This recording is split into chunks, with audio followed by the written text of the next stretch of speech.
आंदोलन को 3 महीना 90 दिन हो चुके हैं धरने पर बैठे हुए। वैसे आंदोलन तो इससे पहले से चल रहा है, पिछले 15 महीनों से जो है दरारें आ रही थी, तब से आंदोलन है।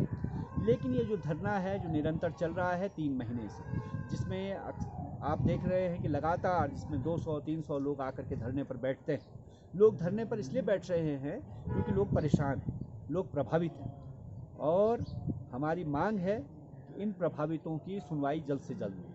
लोगों की मांग है कि जोशीमठ को पूरा आपदा प्रभावित घोषित किया जाए और लोगों का जो नुकसान हुआ है उस नुकसान के एवज में उनका मुआवजा दिया जाए, लोगों के स्थायी पुनर्वास विस्थापन की व्यवस्था की जाए और जोशीमठ की आपदा के लिए जिम्मेदार एनटीपीसी की तपोवन विष्णु घाट परियोजना को बंद किया जाए, बाईपास का काम रोका जाए। इसके साथ ही 27 अप्रैल से बद्रीनाथ की यात्रा शुरू होने वाली है। सरकार दूर देश से जो है लोगों को यात्रा पर यहाँ आमंत्रित कर रही है कि लोग तीर्थ यात्री आएँ यात्रा पर, और ये यात्रा निश्चित तौर पर इस इलाके की जो अर्थव्यवस्था है उसका मुख्य आधार भी है। लेकिन जब तक यह खुलासा नहीं होता कि जोशीमठ कितना सुरक्षित है कितना असुरक्षित है, तब तक इस यात्रा पर जो है संशय के बादल रहेंगे।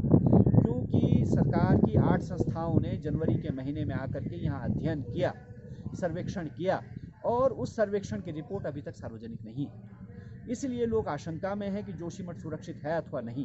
किसी भूकंप के आने पर, अत्यधिक बरसात के होने पर जोशीमठ की क्या स्थिति बनेगी, लोगों को कुछ पता नहीं। लोग अभी भी जो है होटल के अस्थायी शिविरों में रह रहे हैं, होटल के कमरों में रह रहे हैं, और पहले कहा गया था कि 31 मार्च तक रहेगा, लेकिन आंदोलन के दबाव में सरकार ने इस तिथि को बढ़ाया है, 30 अप्रैल तक किया है। लेकिन हमारा ये कहना है कि लोग कब तक उस होटल के एक कमरे में पूरा परिवार रहेगा। लोग वहाँ कोई बहुत सुख में नहीं रह रहे हैं, कुछ सुविधा से नहीं रह रहे। लोग आपदा की वजह से, घर मकान टूटने की वजह से वहाँ रह रहे हैं। तो इसलिए लोगों की स्थायी व्यवस्था की जानी चाहिए, और जब तक स्थायी व्यवस्था नहीं होगी लोगों को उन्हीं होटल के कमरों में रखना पड़ेगा।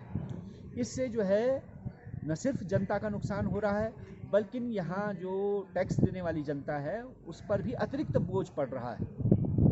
हमने कहा था कि आप जो है इन लोगों के लिए प्री फैब्रिकेटेड हाउस बना लीजिए।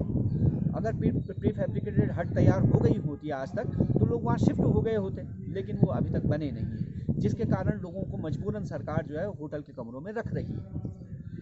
हो ये रहा है कि जोशीमठ में तमाम एनजीओ आकर के जो है राशन की लाइन लगवा रहे हैं, और उससे कल भी हमने देखा कि एक बड़ी घटना होने से बच गई, यहाँ भगदड़ मच रही है। तो सरकार को इन चीज़ों पर नियंत्रण करना चाहिए, सरकार को जो है लोगों को राहत पुनर्वास शीघ्र से शीघ्र देना चाहिए।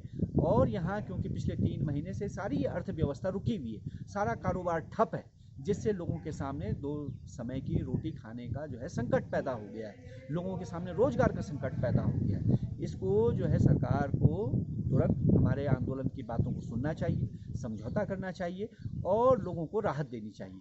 अन्यथा जो है हम लोगों ने ऐलान किया है कि 27 अप्रैल को जब बद्रीनाथ का पट खुलेगा तो हम लोगों को चक्का जाम लगाने के लिए और बाजार बंद करने के लिए मजबूर होना पड़ेगा। और सरकार जो है अपनी उपेक्षा से, आंदोलन की उपेक्षा करके हमको इस तरफ धकेल रही है और आंदोलन को उग्र होने के लिए मजबूर कर रही है।